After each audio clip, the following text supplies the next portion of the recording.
இந்த ட்ரெயினில் 2 டெமோன் இருக்குது. அதுலேருந்து எப்படி தப்பிக்கிறதுன்னு தான் அந்த ட்ராயிங். அந்த ஃபர்ஸ்ட் டெமோன் வரும்போது ஒரு ஹார்ன் அடிக்கும். அந்த ஹார்ன் வந்ததுலேருந்து அந்த ஹார்ன் சத்தம் கேட்டக்கப்புறம் எப்போ வேணால் அந்த டெமோன் வரலாம். அந்த டெமோன் வரும்போது நம்ம கண்ணை மூடி இருக்கணும். நம்ம பயப்பட்ட மாதிரி காமிக்கக்கூடாது.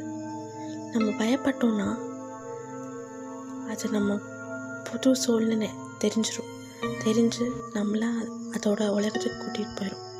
இதே பயப்படாமல் இருந்தோன்னா இங்கே இருக்க பழைய சோல்ஸ் தான் அப்படின்னு சொல்லி அப்படியே விட்டுரும்.